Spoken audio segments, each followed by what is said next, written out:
It was Christmas Eve, and the Anderson family was excited. The snow had fallen thick and fast all afternoon, blanketing the old wooden cabin they had rented in the secluded woods. The fireplace crackled, sending bursts of warmth into the cozy living room. The soft glow of the Christmas tree lights flickered gently against the walls, casting long shadows across the room. Outside, the world was silent, the snow muffling everything into an eerie stillness. It was the perfect setting for a family Christmas celebration. Tom, the father, stood by the window, staring out at the darkened forest. He wasn't a man who believed in Christmas magic. To him, the holiday was nothing more than a time to spend with family and enjoy a good meal. He had always been skeptical of the folklore surrounding Santa Claus reindeer and the magical spirit of Christmas. It was all just for the children and maybe some adults who still clung to their childhood fantasies. But tonight, there was something different, a feeling he couldn't quite explain. Something felt off, like the woods themselves were holding their breath, waiting for something to happen. "Dad, can we open our presents now?" His daughter Lily's voice broke through his thoughts. Her wide, eager eyes were filled with the excitement of a 7-year-old who had been counting down the days until Christmas morning. Tom smiled, shaking his head. "Not yet, honey. We need to wait for midnight. That's when Santa comes, right?" Lily's face lit up. "I hope he leaves me something special this year," she said, as she bounced up and down. Meanwhile, his wife, Sarah, was in the kitchen, humming a Christmas carol as she prepared a warm apple pie for dessert. Their son, Jake, was sitting on the couch, his eyes glued to the television as a Christmas movie played, but his attention was clearly drifting. "I'm going to bed soon," Jake muttered, rubbing his tired eyes. "I'm too old for all this Santa stuff." Tom chuckled softly. "You're never too old for Christmas, buddy," he said, but he knew deep down that his son was beginning to grow out of the magic of the season. Just then, there was a soft knock on the door. Tom froze. "That's odd," he murmured. "We're out here in the middle of nowhere. Who could that be?" He stood still for a moment, listening. The knock came again, louder this time. Tom's heart began to race. Who would be out here, especially on Christmas Eve when the snow was piling up outside and the roads were nearly impassable? The family was so isolated that they hadn't seen anyone for miles. Tom walked over to the door, his mind racing. He wasn't sure what to expect, but he wasn't about to let some stranger wander in on their holiday. "I'll get it," he called, his voice steady, though his mind was filled with unease. As he opened the door, a cold gust of wind blew into the cabin, and he blinked in surprise. No one stood on the doorstep. Instead, there was a large bag sitting on the snow-covered ground. It was a red velvet sack, like the kind Santa would carry, and it was filled with wrapped presents. Tom glanced around, but there was no sign of anyone. It was as if the wind had dropped the sack and left just as quickly. His pulse quickened, and a chill ran down his spine. He reached down to pick it up, hesitating for a moment before bringing it inside. "That's strange," Tom muttered, closing the door behind him. "Who would leave presents on our doorstep in the middle of the night?" Lily's eyes widened with excitement. "Santa's been here," she exclaimed. "I knew he would come." Tom smiled, trying to push down his unease. "I guess so, but it's awfully late, isn't it?" He glanced at the clock. It was just past 11:30. "I think we should open them tomorrow morning." But as he placed the bag on the table and turned to leave the room, the lights in the cabin flickered. The fire in the hearth sputtered for a moment, then flared up, casting a red glow over the room. "Something's not right," Tom said, his voice low. Suddenly, there was a loud thud. The sound came from outside, from the direction of the woods. It was so distinct that it made Tom's heart race. "What was that?" Jake asked, his voice trembling. "I don't know," Tom replied, feeling a strange knot in his stomach. He didn't want to scare his family, but there was a deep sense of dread filling him. He looked out the window again, but this time the darkness seemed even thicker, as if something was lurking just beyond the reach of the lights. Another knock came at the door, but this time it was different, stronger, more insistent. Tom's breath caught in his throat. Something was wrong. There was no way someone could have made it this far out in the snowstorm without them noticing. He approached the door again, his hand shaking slightly as he turned the knob. When he opened it, there was no one there, only the sound of the wind howling through the trees. He glanced down at the doorstep and saw a figure standing at the edge of the woods, partially obscured by the snow. It was a man, but his features were hard to make out. "Santa," Lily whispered from behind him, her voice full of wonder, but Tom's heart was racing. There was something about the figure that felt wrong, something dark and unsettling. He quickly shut the door, his mind whirling with fear. "I don't think that was Santa, honey," Tom said, his voice unsteady. "What do you mean?" Lily asked, confused. "I'm not sure," Tom admitted, "but I think we need to stay inside. Something's not right." He grabbed the phone and dialed the number for the local authorities, but the line was dead. He tried again, but there was nothing. The storm had knocked out the power lines. They were completely isolated. A cold shiver ran down his spine as he turned to face the room. The fire was now dimming, its glow flickering weakly. The presents in the bag seemed to shimmer in the low light, as if they were calling to him. He didn't want to open them, didn't want to give in to the temptation, but Lily was already beside him, eager as ever. "I'll open them tomorrow, sweetie," Tom said firmly, but before he could stop her, Lily was already tearing at the bag, pulling out a small present wrapped in shiny red paper. Her excitement was infectious, but something about the package made Tom's stomach turn. It was too small, too neatly wrapped, almost like it had been waiting there for them. Lily held it up triumphantly. "It's for me." She cheered, but Tom couldn't shake the feeling of dread.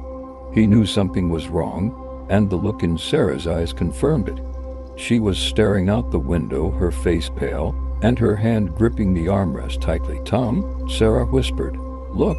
Tom followed her gaze to the woods. The figure was still there, but now it was closer, much closer. He could see the man's outline clearly now, his face obscured by the hood of his red coat. And then the figure raised a hand, a gloved hand, and waved slowly at the family inside the cabin. Lily, still holding the present, gasped. "He saw us." The man stepped forward, into the light of the cabin, and for the first time Tom saw his face. It was not the jolly face of Santa Claus. It was pale, gaunt, with hollow eyes that seemed to peer into his very soul. The man's smile was wide, too wide, stretching unnaturally across his face. His lips cracked open to reveal a row of sharp, yellow teeth, and Tom felt a cold chill sweep through the room as the figure took a step closer to the window. The man spoke, his voice low and gravelly, almost a whisper, but it carried through the room like thunder. "I've come to take what's mine," he said, his voice full of malice. The room went silent. Tom could feel his heart pounding in his chest, the blood rushing in his ears. The figure outside smiled even wider, his eyes gleaming with hunger. Without a word, Tom grabbed his family and ran toward the back of the cabin. But as they turned to flee, the door slammed shut behind them. The figure was already inside.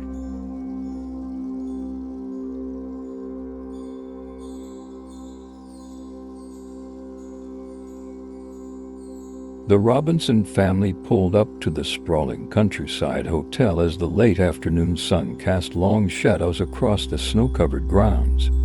The building stood tall, its Gothic architecture silhouetted against the orange sky, while warm light spilled out from its arched windows. Decorated with sparkling lights, wreaths, and red bows, the hotel exuded a festive charm. Yet, beneath its enchanting exterior, there lingered an inexplicable uneasy feeling that gnawed at the edges of one's mind, like an itch just out of reach. Inside, the hotel was equally grand. A massive Christmas tree dominated the lobby, its branches laden with glistening ornaments and ribbons.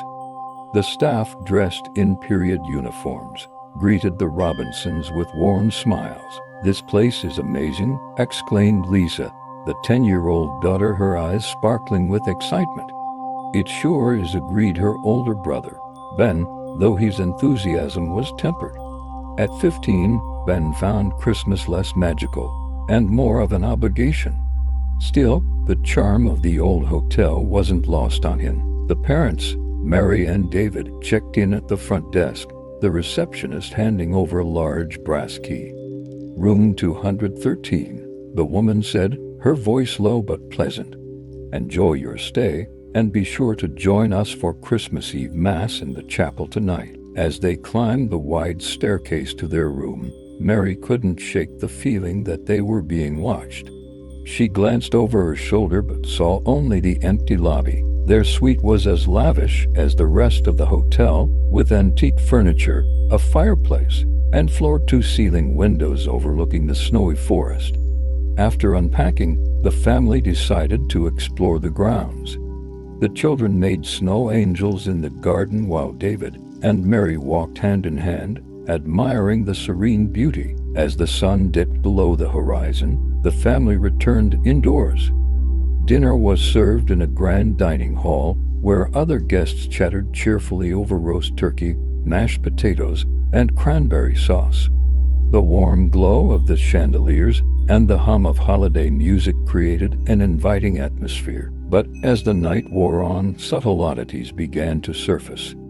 Lisa noticed that one of the staff members, a maid dusting a vase near the dining hall, seemed to vanish the moment she stepped out of sight.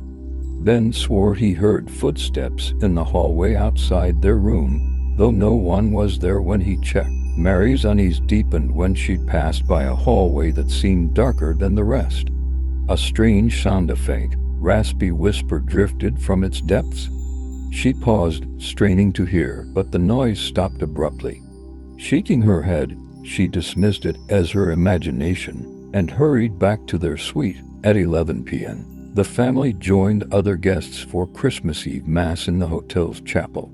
The chapel was breathtaking, with stained glass windows depicting the Nativity and rows of flickering candles casting dancing shadows on the walls. The priest, an older man with a kindly face, led the service with solemn grace. During the hymns, Lisa tugged on her mother's sleeve. "Mom, who's that?" she whispered, pointing to the far corner of the chapel. Mary turned, her eyes scanning the dimly lit area. At first, she saw nothing but shadows. Then, she noticed a figure standing impossibly still in the corner, partially obscured by darkness. It was tall and cloaked, its face hidden beneath a hood. A shiver ran down her spine. "I don't know, sweetheart," Mary murmured, trying to keep her voice calm. Maybe just another guest, but something about the figure unsettled her. It didn't move or sing along with the hymns. It simply stood there, silent and foreboding. When the service ended, Mary glanced back at the corner, but the figure was gone. The family returned to their suite, ready to turn in for the night. The snow outside had picked up, and wind howled against the windows, adding to the eerie atmosphere. As David prepared hot cocoa, Lisa and Ben explored the suite, opening drawers and closets out of curiosity. In one of the knitstands, Lisa found an old, weathered diary. The pages were yellowed with age, the handwriting elegant yet faint. "Look what I found," Lisa exclaimed, bringing the diary to her parents. David frowned as he flipped through it. The entries were dated December 1893, written by a woman named Eleanor. "She must have stayed here a long time ago," Mary said, leaning over his shoulder. But as they read further, the entries took a dark turn. December 24th, 1893. "The chapel felt colder than usual tonight. I saw him again, the man in the black cloak. He watched us from the shadows, his eyes glowing like embers.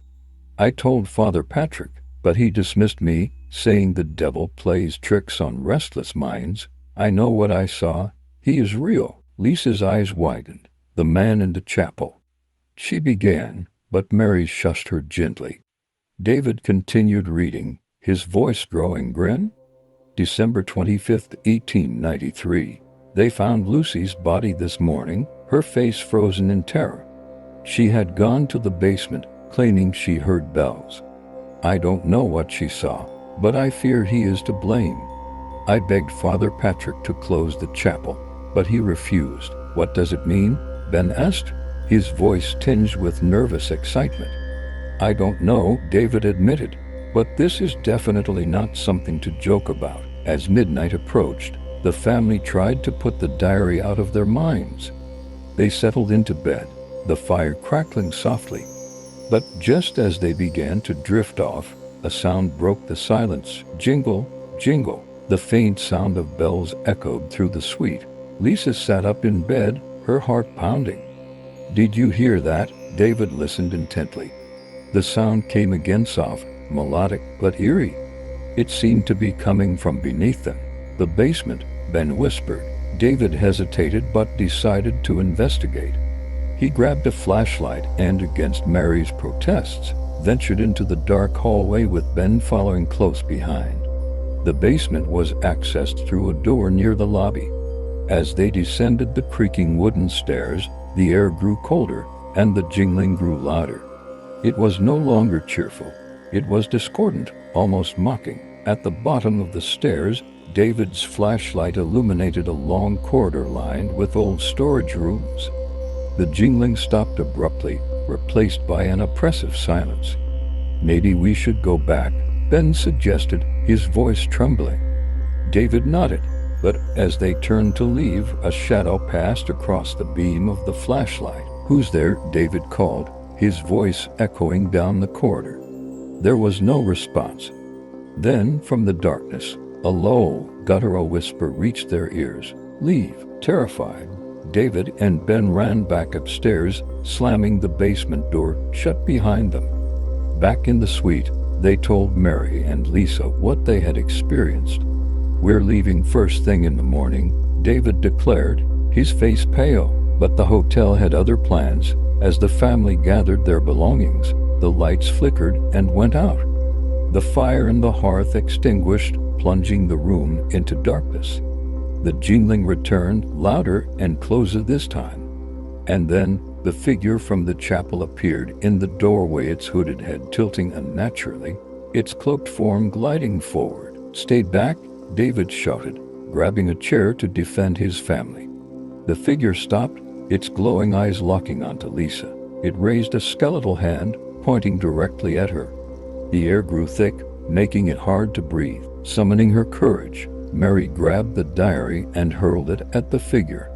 The book burst into flames midair, and the figure let out an unearthly shriek before dissolving into shadows. The lights flickered back on, and the oppressive atmosphere lifted. The family stood in stunned silence. The Robinsons left the hotel at dawn, vowing never to return. Weeks later, David researched the hotel's history and discovered multiple accounts of strange deaths and sightings, all centering around Christmas Eve. Though they never spoke of it again, the family would always remember the shadow in the chapel and the sinister jingling that haunted their Christmas night.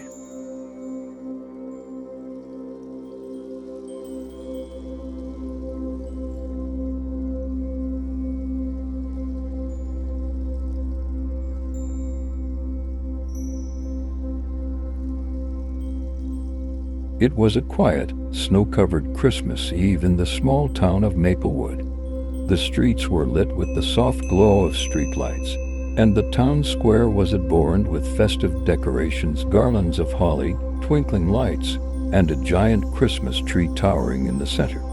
The air was crisp, and the faint smell of pine trees and fresh snow filled the atmosphere. For the past 10 years, Maplewood had become famous for its extravagant Christmas celebrations. Every year, they held a grand parade, and the highlight of the evening was always Santa Claus, none other than the beloved local man, Richard Harper. He had been the town's Santa for as long as anyone could remember, and every child in the town adored him. But this year, something would go terribly wrong. The town square was buzzing with excitement. Children in colorful scarves and mittens dashed between the booths, their laughter filling the air as they sipped hot chocolate and munched on gingerbread cookies. Families were gathered along the parade route, eagerly waiting for the start of the annual Christmas parade. Mary and her 8-year-old son, Jason, stood on the sidewalk, eagerly watching the preparations. Jason, like most of the children in the town, was filled with excitement. This was his favorite part of Christmas: the parade, the music, and of course, the arrival of Santa Claus. "This year I think Santa will bring me a new bike," Jason said, bouncing on his heels. His eyes were wide with wonder, as if the magic of the holiday was alive in every snowflake that fell from the sky. Mary smiled, squeezing his hand. "I'm sure he'll have something special for you," she said, but deep down, there was a small flicker of unease. She couldn't quite explain why, but something felt off tonight. The parade began with the familiar cheer of the townsfolk. Children dressed as elves waved from the floats. Reindeer marched alongside costumed volunteers, and marching bands played lively Christmas carols. The crowd cheered, and the sound of drums and trumpets echoed through the streets. And then, at the end of the parade, came Richard Harper, Santa Claus.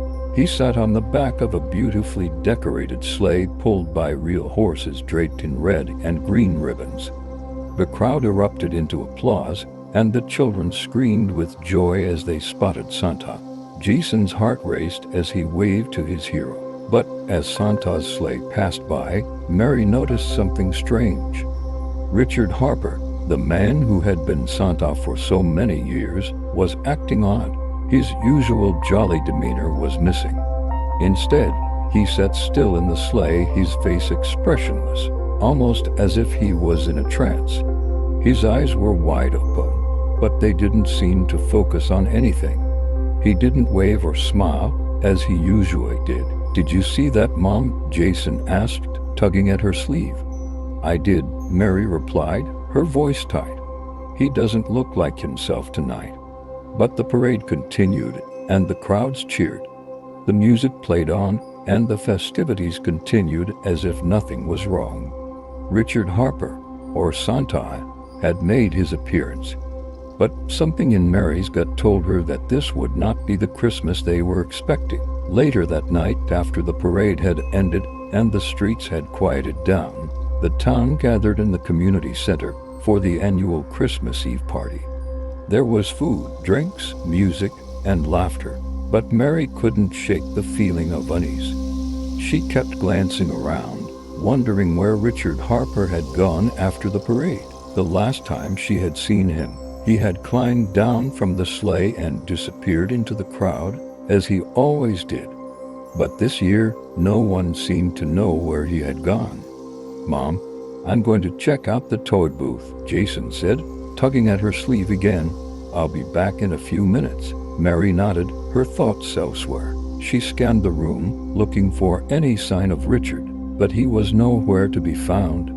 Suddenly, the door to the community center swung open, and one of the town's police officers, Officer Barnes, stepped in, his face pale and worried. "Has anyone seen Richard Harper?"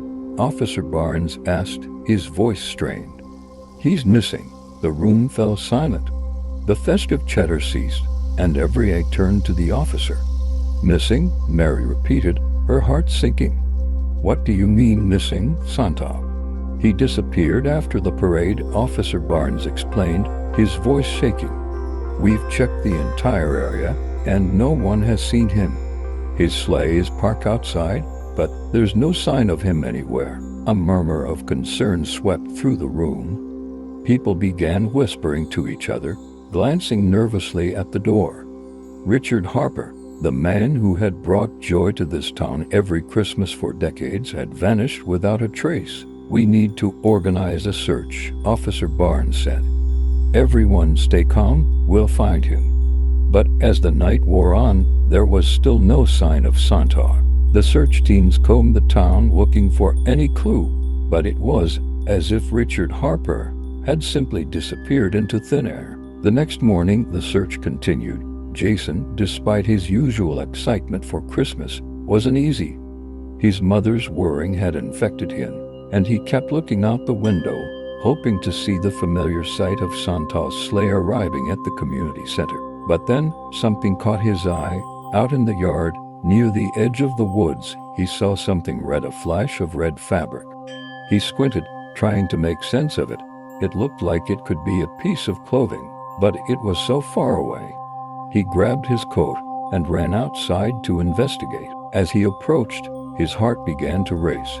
There, tangled in the snow and bushes, was Richard Harper's red velvet jacket. The buttons were missing, and the fabric was torn. Jason's stomach turned as he picked up the jacket, holding it to his chest. "Mom," he shouted, running back toward the house. "Mom, I found Santa's jacket." Mary rushed outside, her face pale as she took the jacket from Jason. Her hands trembled as she examined it. There was no sign of Richard anywhere, just his torn clothing left behind in the snow. "We need to tell Officer Barnes," Mary said, her voice shaking. She knew this was not just a simple case of someone leaving a costume behind. This was something far worse. The police arrived soon after, and the search intensified.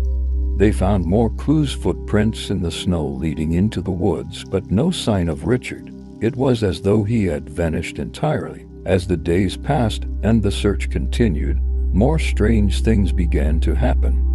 Jason had trouble sleeping, constantly waking up in the middle of the night. He would hear faint jingling, like the sound of bells coming from the yard. At first, he thought it was just his imagination, but the sound grew louder each night. One evening, as he lay in bed, trying to ignore the sounds, he heard something else, a whisper, just outside his window. He crept to the window and peeked through the blinds. To his horror, he saw a figure standing in the snow, dressed in a red suit. But this Santa was not Richard Harper. The figure was tall, gaunt, and his face was obscured by shadows.